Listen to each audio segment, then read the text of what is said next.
First of all, Assalamu alaikum. Ahlan wa sahlan. Hogandit for our South African brothers. Yubaina for our Mongolian brothers. And Namaste to our Indian brothers. And Chatori to our Iranian family as well. How's everybody doing? Enjoying the show so far? Filipino, I don't know actually. Salamat, salamat. ¿Cómo está acá? For our Filipino friends. Filipino friends, please, round of applause. Thank you. Thank you. Also, a round of applause to all the presenters who presented before me because I don't think I can talk about anything now. Everything's already been said. Everybody knows what needs to be done. We have a bunch of leaders in this room. We have the changes of the world here, and we are here, like in this room. Like, look around. You look to your left, look to your right, look in front of you, look behind you. We are the change, like the people to make change. So with that being said, I will continue with my presentation to keep the show going on, yeah?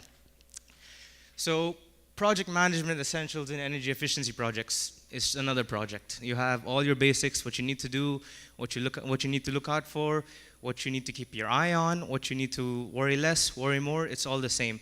But I want to do it a little bit differently. I want to tell you guys a story in the middle, and I want to make sure that you guys are also entertained, because if not, I'll have to get Miss Anna back for the yoga class, especially after food. That should be fun.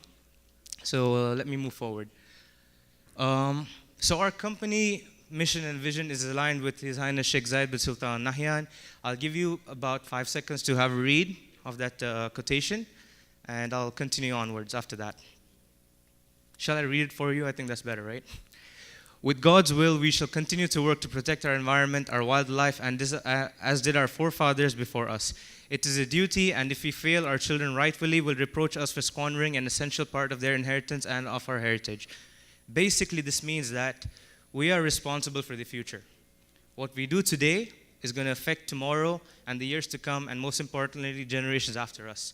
How we care for our family, our children, and the next generation, we should care about our environment as well. We have a responsibility to make sure that everything we do does not impact our environment negatively. So this is our motto in moving forward.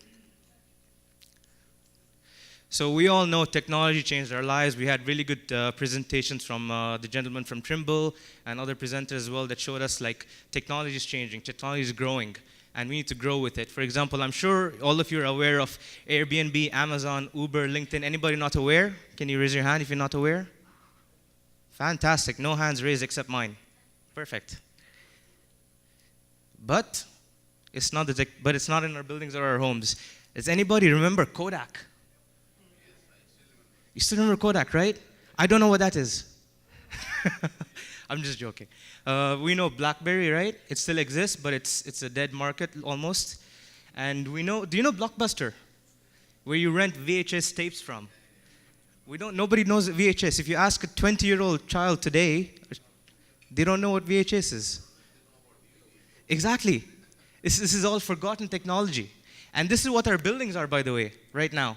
Our buildings are 15, 20, 25 years old, and the technology hasn't incorporated or integrated into our buildings. So this is the market that we tap in. This is what we do. We bring today's technology to yesterday's building. And we make it energy efficient and reduce the energy consumption of the building, and eventually, hopefully, reach our goal, which is reduce the energy consumption of the world by 20%. It's a big goal, and like Dr. Rashid said, you need a goal to move forward. Sorry? Oh, Jugad always. Jugad always, guys. That's the way forward. Jugad every day. So, buildings of today. This is the Dara Creek. You know, it's a very, very familiar spot. Everybody's been in Dubai, knows Dara Creek. This is how it looks. It's very beautiful, but very inefficient. Very, very inefficient. And this is the building of the future. The gentleman from Bahrain can recognize this, I believe. This is the World Trade Center. It's got 3 windmills built into the facility, and it has won a bunch of sustainability awards. This is what we need to do. Building tall is great. It's fantastic. But that's what we need to do, right? Because this is energy efficient. That's the most important thing. I don't know what Burj Khalifa is consuming energy-wise, and I don't want to know. I don't think I'll survive that. That's too much energy right there. Moving forward, I have a small video. I hope it plays. This is for a hotel built in China, and I'll just show you the video.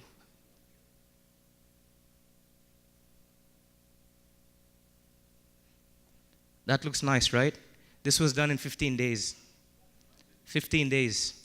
It's a construction company in China called BSB. They built 30 stories for a hotel in 15 days. That is mind-blowing. I think the world is still not aware that there are people who are doing this. You know, this is precast construction in 15 days, 30 stories, 360 man-hours, and magnitude 9 earthquake resistant. Can we just have a round of applause for this achievement? This is the future right here. You know, we talk about schedule management, cost management, you know, scope creep, everything, the project management basics, but they did it in 15 days.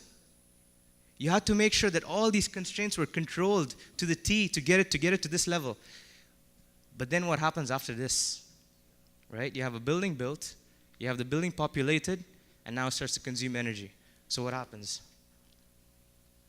That's where we come in. We make it energy efficient. Now, a little bit about us. I don't want to talk about my company, so I'll keep it very brief. We have 3 pillars: technology, engineering, finance. Finance, what is finance? Do you guys know what finance is? Everybody knows finance is? I see only one hand. 2 hands. 3 hands. Okay, so everybody knows that finance, this is like the biggest problem we have, cash flows, you know, budgets going above, like our costs going above budgets, right? How do we make projects work if the money's not there? How do we make projects work if our customer does not want to pay us? If our clients don't want to pay us, you know? So we said, okay, we understand this problem, we have a solution. We'll finance our own projects.